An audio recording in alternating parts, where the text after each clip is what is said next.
as you pointed out, you predicted this back in 2002, that you would see, that the world would see these fantastic things with the assistance of Al Jazeera. You know, Al Jazeera, of course, carrying the appearance of being a Middle Eastern network that the Arabs could believe in, that they could trust, that you would see these fantastic things taking place with Arabs rising up and throwing off the shackles of imperialist and colonialist powers that have been sitting on top of them now for the last half century. It has been my contention from the very beginning that this was just an extension of Israel's bigger plans for the Middle East, that these were not real revolutions that were taking place. But I'm sure that you will do a much better job explaining this to our listeners than I would. So if you would please, Imran, take it from there.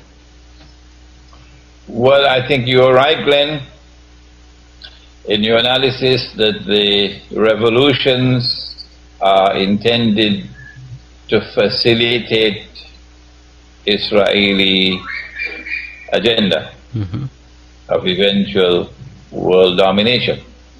How will this take place?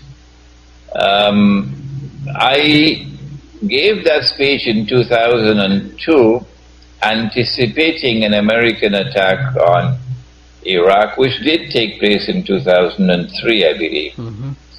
And I thought that the Arab Spring would have taken place in 2003. I was wrong. And I thought that the first country that would fall would be Jordan. And I was wrong. And I'm so happy, Glenn, to be wrong sometimes. Okay. I'm so happy to be wrong sometimes. It keeps my feet on the sand, on the dirt, on the dust. Yeah. But the analysis was that Israel wants to provoke these revolutions out of a sense of utter Arab frustration at oppression, utter Arab frustration at the persecution of Muslims, war on the religion, so that these revolutions, these uprisings would result in Islamic forces emerging in leadership position. So that the secular nationalist Arab leadership would be swept away. That secular nationalist Arab leadership, from the time of Jamal Abdel Nasser in Egypt and Muhammad Mossadegh in Iran and so on, and Ahmad Sukarno in Indonesia, Muhammad Ali Jinnah in Pakistan, that secular nationalist leadership had a very important role to play in the plan, and it played that role successfully. It was no longer needed. In the same way, we don't need paper currencies anymore. Paper currencies have performed the job that they were designed to perform, and they don't need them anymore. And so paper currencies are now going to disappear to be replaced with electronic money, which is, of course, the equivalent of a financial Guantanamo. Similarly, the secular nationalist leadership of the Arab world is no longer needed. What's his name? Hosni Mubarak has done his dirty work for us. We don't need him anymore.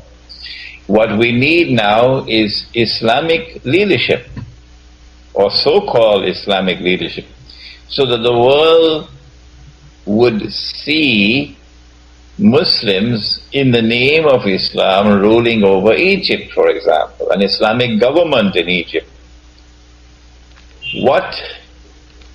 How will Israel benefit from an Islamic government in Egypt, which of course is around the corner? Elections have already taken place, and the Islamic parties have won the elections outright. My answer is that the Islamic parties, when they take power in these countries, whether they like it or whether they don't, would be forced to increase vocally and tangibly their support for the Palestinians. Yes. And in particular for the plight of the people of Gaza. And as they increase that support and they enter into tangible support and the rhetoric increases, the rhetoric of war, Israel and the media around the world can then launch a PR program, a PR offensive to captivate mankind with this lie that Islam poses a threat to mankind. It's a menace to mankind. Muslims want to take over the whole world. And Israel is in mortal danger. Israel already has her pre-planned wars against the Arabs, for example, but Israel does not want to wage these wars while appearing as a naked aggressor. Exactly. So Israel wants to be able to say, well, we are only defending ourselves and we are waging these wars on behalf of mankind, to save mankind from the menace of Islam. That's my explanation of the Arab uprising. But there's another part of it. There's another part of it, and that is that, and I am actually mentioning this for the first time in your program, Glenn, that Islamic political theory is one which recognizes divine sovereignty over the state. Western political theory, the modern state, has rejected divine sovereignty. Sovereignty now lies with the people. And the modern constitution around the world recognizes sovereignty of the state residing with the people. And that supreme authority and supreme law resides with Parliament, not with God and His Prophet. And these Islamic parties in the Arab world and elsewhere are monstrously misguided, pathetically misguided, and finally sorrowfully misguided, that they do not have an understanding of Western political theory. And they foolishly, Glenn, I'm sorry to be using this harsh language, but the walls are falling down, Glenn. The fire is consuming the house. I have to use the language now. They very foolishly take an Islamic movement and transform it into a political party.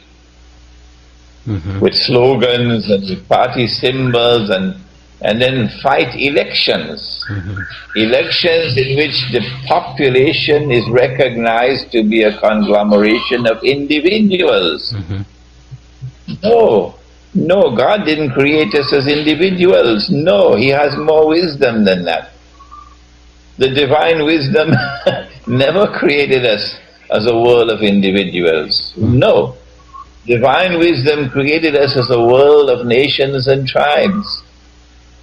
And once we were nations and tribes, there was more cohesiveness in society. Today, society is falling apart. We are living in a world that is disintegrating socially. And the political system is one in which the unit of the state would not be the individual. No. The unit of the state is the nation of the tribe. The nation of the tribe conducts its consultations within the tribe in a very refined way, in which age and maturity and wisdom and experience have precedence over youth and over inexperience. And you can't buy elections. No, you can't use glitz and glitter and pomp and the news media to brainwash people to vote for this one or that one. Not in this political system. And so the nation and the tribe and the clan will hold its own internal consultations on matters pertaining to political leadership. And then the nation or the tribe will become the unit of the state. And that unit of the state will then express itself in the decision-making process, through which the leadership is established or the leadership is replaced.